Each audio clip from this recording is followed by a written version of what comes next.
Hi everyone. देखो ये history series का जो है ये the making of a global world cup शायद ये 5th पार्ट है। कन्फर्म हमको याद नहीं है। ये जो है जिस रूम में हम पढ़ते हैं उस रूम में हम वीडियो रिकॉर्ड कर रहे हैं। तो ये वीडियो में इतना अच्छा लाइट नहीं आ रहा होगा क्योंकि सनलाइट है नहीं। सनलाइट की वजह से वीडियो बहुत ही ज़्यादा बेहतरीन रिकॉर्ड होता है।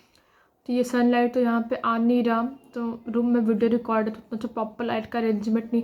देखो हम नॉर्मल फैमिली से हैं तो नॉर्मल अरेंजमेंट ही रहता है, इसलिए हम छत पर रिकॉर्ड करते हैं तो उसमें काफ़ी मस्त वीडियो रिकॉर्ड होता था। और हम एक चीज़ और बोलना चाहते हैं कि ये क्या बोलते हैं, जब हम पहले वीडियो अपलोड किए तो उस वीडियो में थोड़ा सा गलती हो गया था, तो कि हमको समझ में नहीं आ रहा था कि मेरे पास कैपिटल बुक है हिस्ट्री का, तो हमको समझ में नहीं आ रहा था कि कितना अच्छे से क्या बोलने का कोशिश कर रहे हो उस पैराग्राफ में। तो हम भी यूट्यूब पे देखो तो जो एनसीईआरटी का जो बुक होता है ना, हिस्ट्री का जो नॉर्मल एनसीईआरटी का बुक है उसमें ज़्यादा अच्छे तरीके से इजी लैंग्वेज सब प्रॉपर सेंस क्लियर हो रहा था, तो उसको अपने कॉपी में हम नोट डाउन किए हैं तो उससे हम समझाने की कोशिश करते हैं। कहते हैं the Portuguese and Spanish conquest and colonization of America was decisively under way. तो कहता है कि जो पोर्टुगीज हुआ जो स्पेनिश हुआ दोनों साथ मिलकर कैसे प्लानिंग किए थे हम लोग अमेरिका को अपने अधीन कर लेंगे, हम लोग अमेरिका पे विजय हासिल कर लेंगे। तो इस लाइन में कन्क्वेस्ट मतलब होता है तो विजय हासिल करना मतलब जीत जाना। तो दोनों मिल करके अमेरिका पे जीत हासिल करते हैं बस डिसिसिवली अंडर वे में दृढ़ता पूर्वक एकदम स्ट्रॉन्ग डिसिसिवली मतलब होता है दृढ़ता से, तो मतलब विथ स्ट्रॉन्ग डिटर्मिनेशन पूरा जोश के साथ वो लोग अमेरिका को अपने अधीन किए, उस पर अपना आधिपत्य स्थापित किए। European conquest was not just a result of European superior fire power. तो कहता है यूरोपियन कन्क्वेस्ट मतलब यूरोप का जो जीत हासिल हुआ अमेरिका पे, यूरोप पे जो जीत मतलब यूरोप जो अमेरिका पे अपना जीत हासिल किया वो सिर्फ उसका अच्छा सेना सॉरी उसका सिर्फ अच्छा सेना का आउटकम नहीं था। ये अमेरिका पे उसका जीत हासिल होना सिर्फ उसके अच्छा सेना है, उसके पास मतलब अच्छी सेना है, अच्छा पैसा है, अच्छा कुछ भी अच्छी अरेंजमेंट का ये रिजल्ट नहीं था। पर in fact the most powerful weapon of the Spanish conquest was not just a conventional military, जैसे कि हम पहले क्या कहें कि जो the most powerful weapon of Spanish conquest was not just a ऐसा होता है कि अगर कोई देश दूसरे देश पे अपना जीत हासिल कर लेता है उसका 100% क्रेडिट उसके सेना को जाता है, पर यहाँ पे ऐसा नहीं था।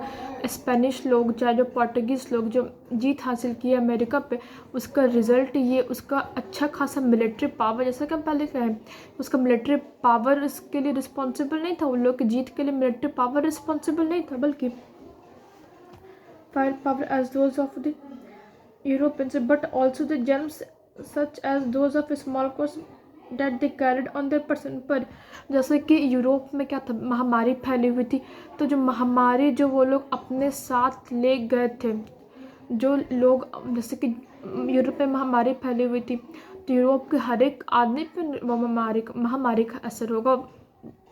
तो उस टाइम जो स्मॉल पॉक्स नामक, जैसे कि हम लोग आज इसको स्मॉल पॉक्स को हिंदी वर्ड में यूज़ होता है जिनको हम लोग छोटी माता जी कहते हैं, उस टाइम इसका इंग्लिश हाँ स्मॉल पॉक्स होती है छोटी माता जी, तो हम लोग मतलब बिहारी लैंग्वेज उनको यही बोलते हैं छोटी माता जी।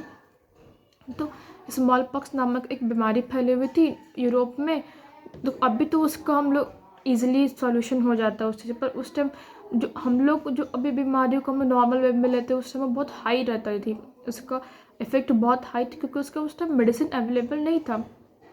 तो उस टाइम जो स्मॉल पॉक्स था वो बहुत ज़्यादा लोगों की वजह से अफेक्ट हो रहा था, लोगों की जान जा रही थी। तो कहता है सच एज दो ऑफ स्मॉल पॉक्स दैट दिक्कत, तो जब वो लोग वहाँ के कि जो स्मॉल पॉक्स नामक जो बीमारी थे वो लोग जब हर एक जैसे कि यूरोप में तो यूरोप के हर एक लोग उससे ना प्रदेश क्या उसको बोले कांटेक्ट में आए तो वो उनसे फैला, तो लगभग जो सेना गई लड़ने उस सेना के लोगों में भी वो बीमारी का अफेक्ट था। Because of their long isolation, America's inhabitants had no immunity against the disease that came from Europe. तो जैसे कि अमेरिका का जो खोज हुआ था बहुत टाइम बाद हुआ, तो लोगों को पता नहीं था कि ऐसा एक देश भी, तो और सब देश से ये जो देश था वो बहुत ज़्यादा दूर था। तो उन लोग इतना इम्यूनिटी, अभी कोविड है तो हम लोग का इम्यूनिटी उतना स्ट्रॉन्ग नहीं है, जिसका इम्यूनिटी स्ट्रॉन्ग नहीं होता तो उसको ज़्यादा जल्दी हो जाता है। तो उसी तरीके से अमेरिका जैसे कि बहुत ज़्यादा दूर था लोगों से, कांटेक्ट में नहीं था, तो उन लोग को इम्यूनिटी उस अकॉर्डिंग एडजस्ट नहीं था बॉडी, उन लोग बीमारी उन लोगों को नहीं था, जैसे कि नहीं था। और जो यूरोप से जो लोग आए यहाँ, मतलब लड़ने में तो कांटेक्ट होगा ही होगा, तो वो कांटेक्ट अमेरिका के जो क्या हुआ सेना के पास गए, तो उन लोग बहुत जल्दी बीमार पड़ जा रहे थे, लोग पस्त पड़ गए थे, मतलब कि उन लोग उस बीमारी की वजह से उन लोग एकदम वीक हो गए थे, तो लोग लड़ नहीं पा रहे थे, इसलिए जो यूरोपियंस थे उन लोग जीत हासिल कर पाए अमेरिका पे।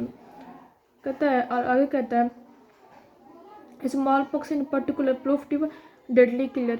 और स्मॉल, जैसे कि पहले हम लोग बात की कि स्मॉल पॉक्स बहुत ज़्यादा इफेक्टिव था, लोगों को मार रहा था, तो इसलिए smallpox in particular proof to be deadly killer. Smallpox की वजह से ही बहुत ज़्यादा लोग मर रहे थे, और मारने के पीछे मतलब कि स्मॉल पॉक्स की वजह से ही लोग मर रहे थे ना, तो स्मॉल पॉक्स एक जगह किलर के रूप में प्रूफ हुआ। Once introduced, it spread very quickly into the continent ahead even of any Europeans reaching there.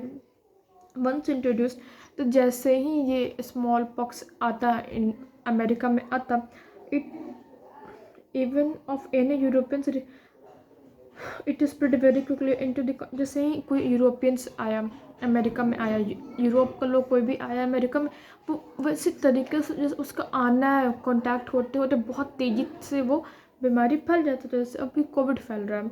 It killed and decimated whole communities paving the way for conquest. मतलब जैसे ही आता था वो सब लोगों पे वो चीज़ कम्युनिकेट मतलब फैला देता था, और इसके वजह से, इस बीमारी की वजह से यूरोप का जो जीत का रास्ता फैला, मतलब निकला। गन्स कुड बी बॉक्ड और snatched and turn against the invaders. Guns could be boxed और snatched and turn against the invader, but this can not be done in case of disease like smallpox. Gun could be boxed, अब जो gun ये सब है उसको कोई खरीद भी सकता है या तो फिर छीन भी सकता है, एंड टर्न अगेंस्ट इन्वेडर्स, और जो घुसपैठी है मतलब कि जो दूसरे इन्वेडर्स मतलब क्या, घुसने वाला जो दूसरे कंट्री में जो घुस जाए, तो उसकी ओर दिखला के उसको दोबारा, मतलब जो घुसा उसकी ओर दिखला करके उसको हम लोग दोबारा उसको शूट कर सकते हैं, पर जब बीमारी के केस में हम लोग ऐसा नहीं कर सकते। The conquerors were most immune to such disease, और जो कन्क्वेरर्स जो जीते, जैसे कि यूरोपियंस पावर जो जीते, ज़्यादा उन लोगों का इम्यूनिटी स्ट्रॉन्ग था इस डिजीज़ के संदर्भ में, इस डिजीज़ के कॉन्सेप्ट में उन लोगों की इम्यूनिटी ज़्यादा स्ट्रॉन्ग था, उन लोगों को पता कि क्या खाना है तो मेरा इम्यूनिटी स्ट्रॉन्ग रहेगा, क्योंकि उन लोगों का एग्जिस्टेंस बहुत पहले था, वो लोग मतलब फैमिलियर थे इस तरीके की बीमारी से। Poverty and hunger were common in Europe till the 19th century, तो कहता है 19वीं सदी तक भूखमरी और जो गरीबी एकदम साधारण था यूरोप के लोगों के लिए। Cities were crowded and deadly disease were widespread, तो फिर शहर में पूरा भीड़ भाड़ लगे रहना, और फिर जो बीमारी था स्मॉल पॉक्स था बहुत ही ज़्यादा उस टाइम तक फैला हुआ था।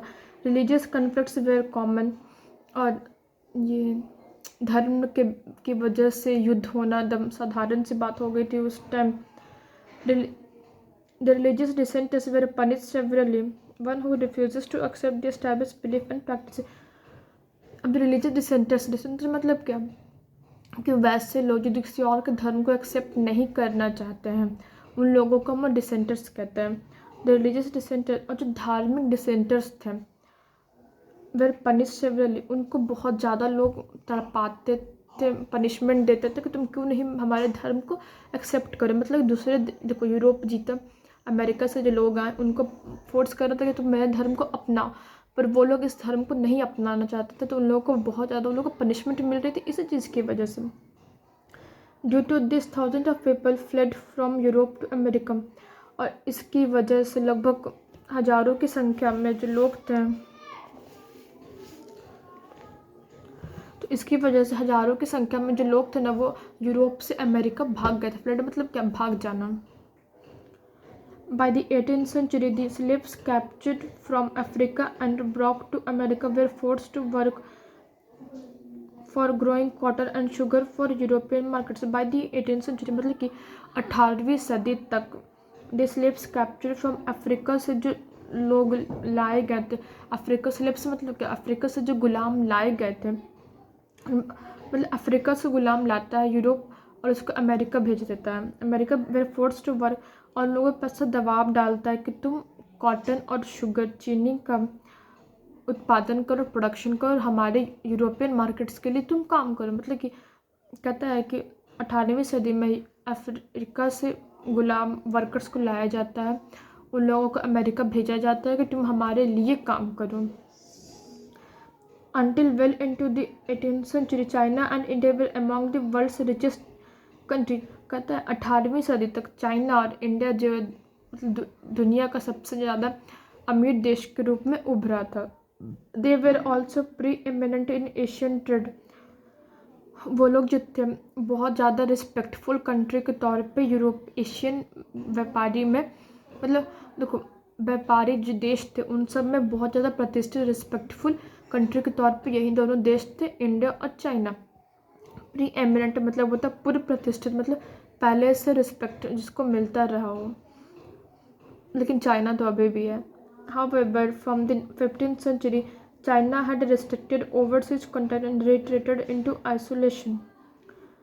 कहते however, पर 15वीं सदी से चाइना had restricted overseas, तो समुद्री जो व्यापार था चाइना, उसको समुद्री व्यापार को 15वीं शताब्दी से चाइना जो था समुद्री व्यापार को रोक दिया था।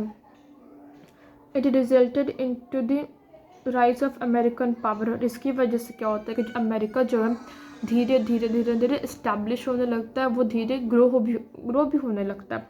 The rising importance of Americas gradually move the centre of world trade towards Europe, move now emerged as the centre of Europe, जो वर्ल्ड ट्रेड का सेंटर के तौर पे इमर्ज होने लगता है, क्योंकि अमेरिका डेवलप हो रहा था, अमेरिका कनेक्टेड था यूरोप से, इसलिए। तो ये यहाँ पे इस टॉपिक को ख़त्म करते हैं और नेक्स्ट टॉपिक है हमारा, और इसी का कंटिन्यू है, तो यहाँ पे इसको ख़त्म करते हैं और फिर a world economic trade takes place से उसके पहले का जो टॉपिक है उसको भी उसे में कंप्लीट किया जाएगा।